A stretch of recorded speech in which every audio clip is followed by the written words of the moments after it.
ən böyük problemlərimizdən biri iti yuvasından çıxanda, valyerdən çıxanda itin aşırı enerjili olmağı və üstümüzə hoppanmağı, istəmədiyimiz hərəkətləri eləməyi. Bu normaldır. Nəyə görə normaldır? Çünki o bütün gün orada qalır və onda bir enerji partlayışı olur. Sonra çıxanda da bu partlayışı biz görəndə deyirik ki, it itaətsizlik eləyir. Halbuki elə deyil. Yuvadan çıxanda itlə biraz oynamaq və onun enerjisini çıxartmaq lazımdır pozitiv şəkildə. Bu necə olacaq? Misal üçün əlimizdə yemək var.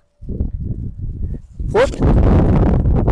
Bu prosesi bir neçə dəfə eləməliyik biz. Yanıma. Aferin sənə. Gəl bura. Bu proses bir neçə dəfə təkrar olunur və həm də bu sizdə iti çağıranda yanınıza gəlmək üçün xırda bir təlimdir. Hop. Getdi.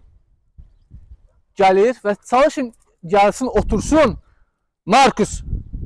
Yanıma. Gəl bura. Yanımıza gəlməyənə qədər siz onun yanına gedin. Nə də ki, imkan verin ki, o başqa hərəkətlər eləsin. Oturdu, bu artıq doğrulamadır. Hop.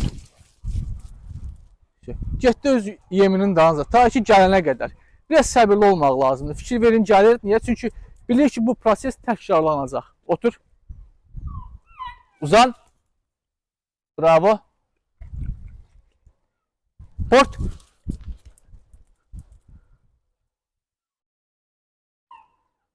Bu şəkildə bunu bir neçə dəfə eləyin. Biz indi eləmişik deyənə enerji çıxıbdır. Bir neçə dəfə eləyin və onun enerjisi tədricən azalacaq və sizin üçün onu gəzdirmək də rahat.